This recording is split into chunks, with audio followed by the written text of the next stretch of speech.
लो भैया, दिवाली के हिसाब से अच्छी साड़ी दिखा दो। ये देखो, ये साड़ी देखो, बिल्कुल आपके लल्लन टाप लगेगी, एक नंबर।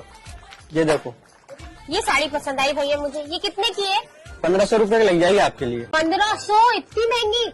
मैं तो 400 रुपए दूंगी। नहीं दीदी, आपके लिए 1200 लग जाएगी।